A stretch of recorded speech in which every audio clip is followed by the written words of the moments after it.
ഈ മാർച്ച് മാസം ഡൽഹിയിലെ ഒരു ജഡ്ജിന്റെ വീട്ടിൽ തീ പിടിച്ചു, ജസ്റ്റിസ് വർമ്മ. അങ്ങനെ തീ പിടിച്ചത് കൊണ്ട് അദ്ദേഹത്തിന്റെ സ്റ്റോർ റൂമിൽ കെട്ടുകണക്കിന് കോടിക്കണക്കിന് രൂപ ഉള്ളത് കണ്ടുപിടിച്ചു. അങ്ങനെ തീ പിടിച്ചത് കൊണ്ട് കണ്ടുപിടിച്ചു, തീ പിടിച്ചില്ലെങ്കിലോ കണ്ടുപിടിക്കത്തില്ലായിരുന്നു. അത് ജസ്റ്റിസ് വർമ്മയുടെ പ്രശ്നം മാത്രമാണ്. മറ്റേ എത്ര ജസ്റ്റിസന്മാർ അങ്ങനെ പരിപാടി ചെയ്യുന്നുണ്ടെന്നുള്ള കാര്യം നമുക്കറിയുന്നില്ല. അതുപോലെ തന്നെ ഇന്ത്യയിലെ പൊളിറ്റീഷ്യന്മാർക്ക് ബേനാമി അക്കൗണ്ടിൽ എത്രയോ വലിയ വസ്തുക്കളും വീടുകളും ഒക്കെ ഉണ്ട്.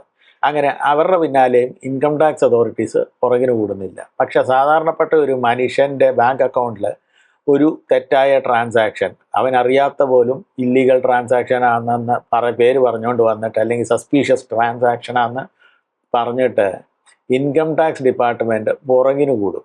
അന്നേരം നിങ്ങളുടെ ബാങ്ക് അക്കൗണ്ടിൽ അങ്ങനെ സസ്പീഷ്യസ് ട്രാൻസാക്ഷൻ എന്ന പേരിൽ ഇൻകം ടാക്സുകാരുടെ നോട്ടീസ് കിട്ടാതിരിക്കാനായിട്ട് എന്തൊക്കെ ചെയ്യണമെന്നറിയാവോ? ഈ വീഡിയോ അവസാനം വരെ കണ്ടിരിക്കുകയാണ്. Let's get into the show.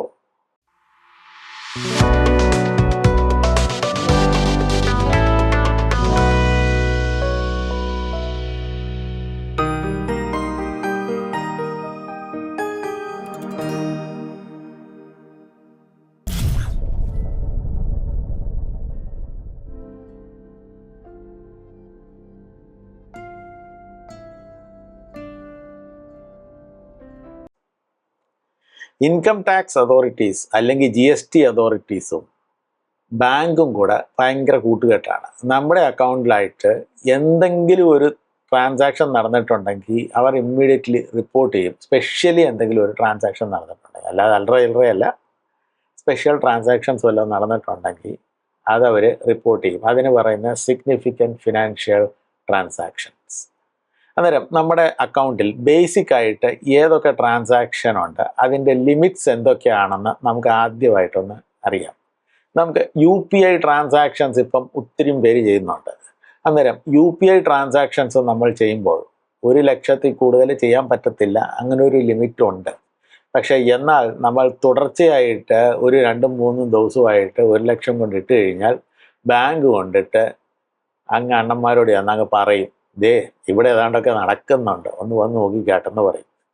അതുപോലെ തന്നെ IMPS ട്രാൻസാക്ഷൻസ് ഉണ്ട്. IMPS ട്രാൻസാക്ഷൻസിനകത്ത് ഡെയിലി ലിമിറ്റ് 5 ലക്ഷമാണ്. അന്നേരം 5 ലക്ഷം രൂപ നമ്മൾ ട്രാൻസാക്ട് ചെയ്യാം. പക്ഷേ അതേസമയം വീണ്ടും അങ്ങനെ ഒരു പ്രവണത ഒരു 3-4 ദിവസത്തേക്ക് കണ്ടിന്യൂസ് ആയിട്ട് തുടങ്ങിക്കഴിഞ്ഞാൽ അവരങ്ങ് പോയി റിപ്പോർട്ട് ചെയ്യും.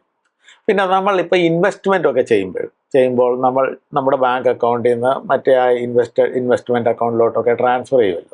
അന്നേരം കഴിവതും ട്രാൻസ്ഫർ ചെയ്യുന്നത് നമ്മൾ RTGS വഴിയായിരിക്കണം. 2 ലക്ഷത്തിൽ കൂടുതലാണെങ്കിൽ, 2 ലക്ഷത്തിൽ താഴെയാണെങ്കിൽ RTGS ചെയ്യാൻ പറ്റത്തില്ല. പക്ഷേ 2 ലക്ഷത്തിൽ കൂടുതലാണെങ്കിൽ എപ്പോഴും RTGS വഴി ട്രാൻസാക്ഷൻ ചെയ്യുന്നതാണ് നല്ലത്. RTGS റിയൽ ടൈം ട്രാൻസാക്ഷനാണ്, നമ്മുടെ UPIയും IMPSും പോലെ. പക്ഷേ അതൊരു ബിഗ് എമൗണ്ടിന് വേണ്ടിയാണ് അവർ ചെയ്യുന്നത്.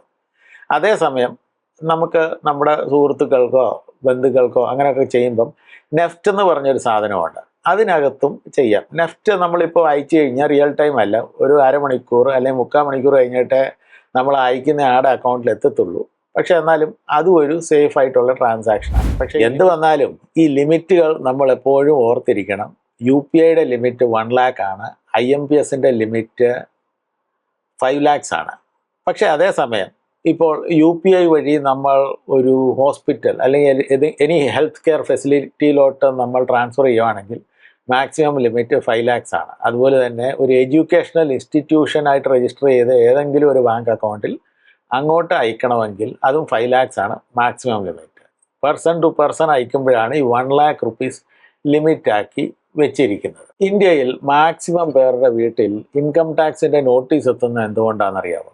അവരുടെ സേവിങ്സ് അക്കൗണ്ടിൽ ഒരു 10 ലക്ഷം രൂപയിൽ കൂടുതൽ അവർ ക്യാഷായിട്ട് ഡിപ്പോസിറ്റ് ചെയ്തതെന്ന് പറഞ്ഞുകൊണ്ടാണ്.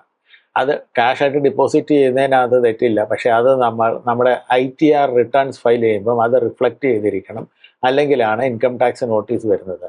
ലീഗലി അവർ പറയുന്ന വിഡ്രോവൽ ഓർ ഡിപ്പോസിറ്റ്, ഇത് രണ്ടും കൂടാണ് പറയുന്നത്. പക്ഷേ എന്നാലും അവർ ഏത് രീതി വ്യാഖ്യാനിച്ചെടുക്കുമെന്ന് അറിയത്തില്ല. അതുകൊണ്ട് നമ്മൾ എന്ത് ചെയ്തെന്ന് പറഞ്ഞാലും ഇങ്ങനെ huge amount, total 1 time amount അല്ല, ഫുൾ ഇയറിനകത്ത് ഇങ്ങനെ കൂട്ടി കൊടുത്താലും അത് cash withdrawal or cash transaction ആയി മാറിക്കഴിഞ്ഞ് കഴിഞ്ഞാൽ അത് അവർക്ക് ഒന്ന് ഫ്ലാഗ് ചെയ്യാൻ മതി. പിന്നെ അതിൻ്റെ പുറകിന് അവർ നമുക്ക് നോട്ടീസൊക്കെ അയച്ചു തരും. എന്നിട്ട് നമ്മൾ അത് ITR റിഫ്ലക്റ്റ് ചെയ്തില്ലെങ്കിൽ 86% വരെയാണ് അവർ പെനാൽറ്റി ഈടാക്കുന്നത്. അത് ഇച്ചിരി അതിഭയങ്കരമായ കേസാണ്. ഇപ്പം 10 ലക്ഷം രൂപ നമ്മൾ ഡെപ്പോസിറ്റ് ചെയ്തിട്ടുണ്ടെങ്കിൽ ക്യാഷായിട്ട് 8,60,000 രൂപ അവരുടേതാണെന്ന് പറഞ്ഞുകൊണ്ടിരിക്കുന്നു. അത് ഇങ്ങനെയുണ്ട്. അങ്ങനെ ബിസിനസ്സുകാർക്ക് വേണ്ടി കറണ്ട് അക്കൗണ്ടിൽ ആ ലിമിറ്റ് 50 ലക്ഷമാണ്.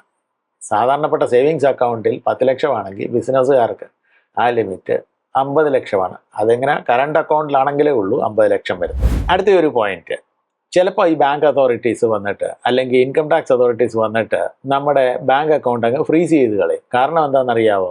ചിലപ്പോൾ നമ്മുടെ ബാങ്കിലോട്ട് ഒരു സസ്പീഷ്യസ് ട്രാൻസാക്ഷൻ നടന്ന UPI അല്ലെങ്കിൽ ബാങ്ക് അങ്ങ് ഫ്ലാഗ് ഓഫ് ചെയ്യും. ഫ്ലാഗ് ഓഫ് ചെയ്ത് കഴിഞ്ഞാൽ ഇൻകം ടാക്സ് അതോറിറ്റീസ് അറിയും. അവർ വന്നിട്ട് ഇങ്ങനെ ചകഞ്ഞ് നോക്കും. എന്നിട്ട് പറയും ഈ അക്കൗണ്ട് അങ്ങ് ഫ്രീസ് ചെയ്തേക്കാൻ പറയും. നമ്മുടെ ഉള്ള പണമെല്ലാം അതിനകത്ത് കിടക്കുകയാണെങ്കിൽ പണിയാകത്തില്ല. അതുകൊണ്ട് നമ്മൾ UPI ട്രാൻസാക്ഷൻ നടത്താനായിട്ട് നമ്മുടെ വേറെ ഒരു ബാങ്ക് അക്കൗണ്ടിലോട്ട് മാറ്റി വെക്കണം. അതിനകത്ത് തുച്ഛമായ എമൗണ്ടേ വിടാവൂ. ഇങ്ങോട്ട് വരുന്നത് അങ്ങോട്ട് വന്നോട്ടെ, വന്നു കഴിയുമ്പോഴത്തെ നമ്മുടെ ആവശ്യത്തിനനുസരിച്ച് ഇതാ മാറ്റിയേക്കണം. അതിനകത്ത് ഒത്തിരി എമൗണ്ട് വെച്ചിരിക്കരുത്. അന്നേരം അത് അവർ ഫ്രീസ് ചെയ്ത് കഴിഞ്ഞാൽ നമുക്ക് വലിയ നഷ്ടമില്ലാതെ നമുക്ക് വേറെ പരിപാടി നടത്താമല്ലോ. അങ്ങനെ ഇൻകം ടാക്സ് അതോറിറ്റീസ് ആ ഒരു പരിപാടിയും കൂടെ പുതിയതായിട്ട് തുടങ്ങി വെച്ചിട്ടുണ്ട്. പിന്നെ നിങ്ങൾക്കൊരു ബിസിനസ് ഉണ്ടോ, GST നമ്പർ ഉണ്ടോ, അന്നേരം നിങ്ങൾ ഒരു ബാങ്ക് അക്കൗണ്ട് പുതിയതായിട്ട് തുടങ്ങുവാണെങ്കിൽ ഈ GST അതോറിറ്റീസിനെ അറിയിച്ചിരിക്കണം നിങ്ങൾക്ക് ഇങ്ങനെ ഒരു ബാങ്ക് അക്കൗണ്ട് നിങ്ങൾ പുതിയതായിട്ട് തുടങ്ങിയിട്ടുണ്ട്. അത് അറിയിച്ചില്ലെങ്കിൽ GST അക്കൗണ്ട് സസ്പെൻഡ് ആക്കി കളയും. എന്നിട്ട് അത് പിന്നെ അടുത്ത തലവേദനയ്ക്ക് ഇടയായി വരും. ഇങ്ങനെ ഇൻകം ടാക്സ് അതോറിറ്റിക്കാർ ഫ്രീസ് ആക്കാതിരിക്കാൻ നമ്മുടെ പണം എന്ത് ചെയ്യണം? അത് മ്യൂച്വൽ ഫണ്ടിലും സ്റ്റോക്സിലും പ്രോപ്പർട്ടിയിലും ഗോൾഡിലും കുറേ കാഷിലും തന്നെ വെക്കാം. അങ്ങനെ നമ്മുടെ അക്കൗണ്ടിൽ കിടക്കുന്ന പണം അത് പലയിടത്തായിട്ട് നമ്മൾ ഇൻവെസ്റ്റ്മെൻറ്റ് ചെയ്ത് കഴിയുമ്പോഴത്തേക്ക് ഈ ഫ്രീസ് മാക്സിമം ബാങ്ക് അക്കൗണ്ടിലേ നടക്കത്തുള്ളൂ, അല്ലാതെ വേറെ എങ്ങും നടക്കാൻ പറ്റത്തില്ല. അങ്ങനെ ഒരു കാര്യം നിങ്ങൾ ഓർത്തിരിക്കണം. പിന്നെ അടുത്ത ഒരു പോയിന്റ്, ഇപ്പോൾ നമുക്ക് വേറെ ഒരു പുതിയ ബാങ്ക് അക്കൗണ്ട് നമ്മൾ അങ്ങ് തുടങ്ങിയെന്ന് വിചാരിച്ചു. ബിസിനസ്സുകാരനല്ല, സാധാരണപ്പെട്ട ഒരു മനുഷ്യൻ. പക്ഷേ നമ്മൾ ITR ഫയൽ ചെയ്യുമ്പോഴില്ലേ, അതും കൂടെ നമ്മൾ ITRകാരെ അല്ലെങ്കിൽ ഇൻകം ടാക്സ് റിട്ടേണിനകത്ത് നമ്മൾ അറിയിച്ചിരിക്കണം. അല്ലെങ്കിൽ എന്താണ് പ്രശ്നമെന്നറിയാമോ? അവരൊരു 10,000 രൂപ പെനാൽറ്റി അടിക്കും ഇൻകം ടാക്സുകാർ. ഇപ്പം എങ്ങനെ മനുഷ്യരുടെ കയ്യിൽ നിന്ന് കാശ് വിഴുങ്ങാനുള്ള എന്ത് പരിപാടിയും കൊണ്ട് നടക്കുകയാണ് ഇൻകം ടാക്സ് അതോറിറ്റീസ്. ഇത് നിങ്ങൾ ഓർത്തിരിക്കണം. നിങ്ങളൊരു പുതിയ അക്കൗണ്ട് ഏത് ബാങ്കിലും തുടങ്ങാം, അതിന് ലിമിറ്റൊന്നുമില്ല. നമുക്ക് ഈ മിനിമം ഡിപ്പോസിറ്റിൻ്റെ ലിമിറ്റൊക്കെ അത് ബാങ്കിൻ്റെ പ്രശ്നമാണ്. പക്ഷേ അത് നമ്മൾ ITR അല്ലെങ്കിൽ ഇൻകം ടാക്സ് റിട്ടേൺസ് ഫയൽ ചെയ്യുമ്പം അത് അറിയിച്ചിരിക്കണം. അല്ലെങ്കിൽ ഈ 10,000 രൂപ പെനാൽറ്റി നമ്മുടെ മണ്ടയിൽ അടിച്ചേൽപ്പിച്ചു.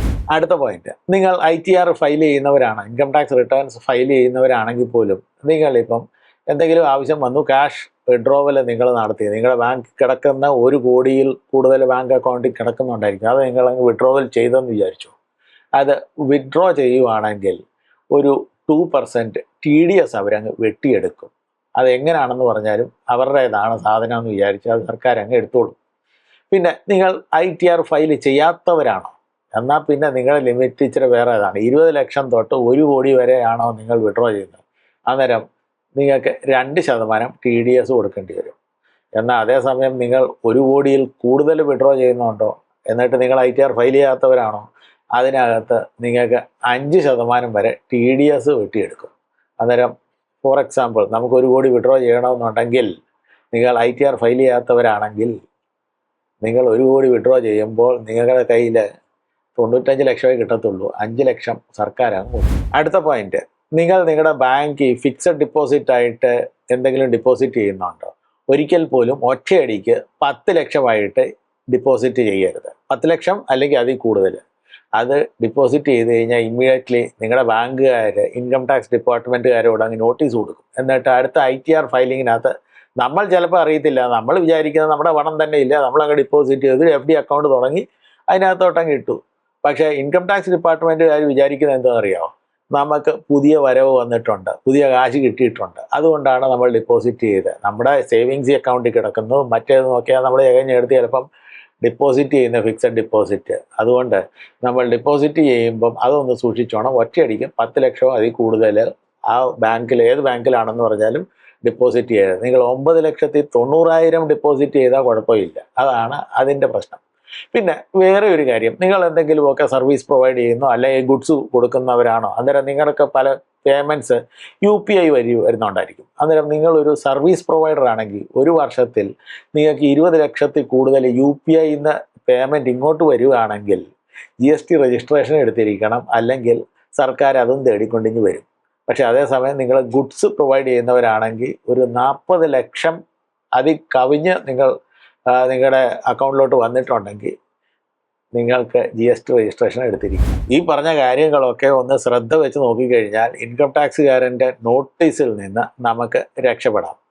ഇപ്പോൾ നിങ്ങൾക്കൊരു ബിസിനസ് ഉണ്ടോ? ബിസിനസ് ഉണ്ടെങ്കിൽ ആ ബിസിനസ്സിൻ്റെ അക്കൗണ്ട് വേറേതും നിങ്ങളുടെ പേഴ്സണൽ അക്കൗണ്ട് വേറേതും ആക്കി മെയിൻറ്റെയിൻ ചെയ്യുകയാണ് ഏറ്റവും ഭേദം. ഒരേ അക്കൗണ്ടിൽ തന്നെ നിങ്ങളുടെ ബിസിനസ്സിൻ്റെ വരുമാനവും പേഴ്സണൽ അക്കൗണ്ടിൻ്റെ വരുമാനവും ഇതൊക്കെ വന്നു കഴിഞ്ഞാൽ നിങ്ങൾക്ക് തന്നെയാണ് പ്രശ്നം. നിങ്ങൾക്ക് UPI പേയ്മെൻറ്റ്സ് വരുന്നുണ്ട്. UPI പേയ്മെൻറ്റ്സ് വരുവാണെങ്കിൽ ആ പേയ്മെൻറ്റ് വരുമ്പോൾ തന്നെ നിങ്ങൾ ആ ട്രാൻസാക്ഷൻ അങ്ങ് നോട്ട് ചെയ്ത് വെച്ചിരിക്കണം. അല്ലെങ്കിൽ UPI പേയ്മെൻറ്റിൻ്റെ ആ ഡീറ്റെയിൽ ഒന്നും നമ്മുടെ കയ്യിൽ ഇമ്മീഡിയറ്റ്ലി കിട്ടത്തില്ല. പിന്നെ അത് ഓർത്തിരിക്കാനൊക്കെ വലിയ പാടാണ്. അങ്ങനെ പ്രോപ്പറായിട്ട് അക്കൗണ്ട് ബുക്സ് ഒക്കെ ഒന്ന് മെയിൻറ്റെയിൻ ചെയ്ത് വെച്ച് കഴിഞ്ഞാൽ ഈ പ്രശ്നമൊന്നും ഇല്ലാതിരിക്കും. പിന്നെ കഴിവതും ക്യാഷ് ട്രാൻസാക്ഷൻസ് ഒഴിവാക്കുന്നതാണ് നല്ലത്. ക്യാഷ് ട്രാൻസാക്ഷൻസ് നിങ്ങളുടെ ബിസിനസ്സിനകത്തുണ്ടെങ്കിൽ ഒരു ആളുടെ കയ്യിൽ നിന്ന് മാക്സിമം 2 ലക്ഷത്തിൽ കൂടുതൽ ഒരു ദിവസം നിങ്ങൾക്ക് ക്യാഷ് ആയിട്ട് സെയിൽ ചെയ്യാൻ പറ്റത്തില്ല. അതിൽ കൂടുതലുണ്ടെങ്കിൽ അത് അക്കൗണ്ട് വഴിയേ വരാൻ പറ്റത്തുള്ളൂ. പിന്നെ നിങ്ങൾ ആർക്കെങ്കിലും ലോണായിട്ട് വല്ലതും കൊടുക്കുന്നു, അല്ലെങ്കിൽ ലോൺ അവർ റിട്ടേൺ ചെയ്യുന്നതാണോ, എന്നാൽ അത് 20,000 കൂടുതലാകാൻ പറ്റത്തില്ല. 20,000 കുറവാണെങ്കിൽ പിന്നെ ഓക്കെയാണ്. അങ്ങനെ പോകുന്നു ക്യാഷ് ട്രാൻസാക്ഷൻ്റെ പ്രശ്നം. നിങ്ങളുടെ ബിസിനസ്സിന് വേണ്ടി ഒരു ദിവസം നിങ്ങളൊരു 10,000 കൂടുതൽ ചിലവഴിക്കുന്നുണ്ടോ ക്യാഷിൽ, എന്നാൽ അത് ഇൻകം ടാക്സ് അതോറിറ്റീസ് അതിൻ്റെ പുറകിൽ കൂടാൻ ചാൻസ് ഉണ്ട്. നിങ്ങൾ ബിസിനസ്സിന് വേണ്ടി ക്യാഷായിട്ട് 10,000 കൂടുതൽ ഒരു ദിവസം ചിലവഴിക്കാതിരിക്കുകയാണ് നല്ലത്. എല്ലാ ചിലവുകളും നിങ്ങൾ അക്കൗണ്ട് വഴിയോ UPI വഴിയോ IMPS അങ്ങനെയൊക്കെയുള്ള ഏത് സിസ്റ്റം വഴിയും പേയ്മെൻറ്റ് നടത്താം. അങ്ങനെയൊക്കെ ഉള്ള ഒരു പ്രശ്നമുണ്ട് സുഹൃത്തുക്കളെ. അന്നേരം ഈ കാര്യങ്ങളൊക്കെ നിങ്ങൾ ഓർത്തിരിക്കുക. ഈ വീഡിയോ എവിടെയെങ്കിലും സേവ് ചെയ്ത് വെച്ചിരിക്കുക. ബിക്കോസ് ഇത് എപ്പോഴാണ് ആവശ്യം വരുന്നത് നമുക്കറിയത്തില്ലല്ലോ. ഇങ്ങനെയൊക്കെയുള്ള ചില പോയിൻറ്റ്സ് എപ്പോഴും ഓർത്തിരിക്കണം. ഈ വീഡിയോ ഇവിടെ അവസാനിക്കുന്നു. വീഡിയോ ഇഷ്ടപ്പെട്ടിട്ടുണ്ടെങ്കിൽ ലൈക്ക് ചെയ്യുക, ഷെയർ ചെയ്യുക, സബ്സ്ക്രൈബ് ചെയ്യുക. സബ്സ്ക്രൈബ് ചെയ്യുമ്പം ആ ബെൽ ഐക്കൺ ഒന്ന് അടിച്ചു തരാം. So till we meet again, piece.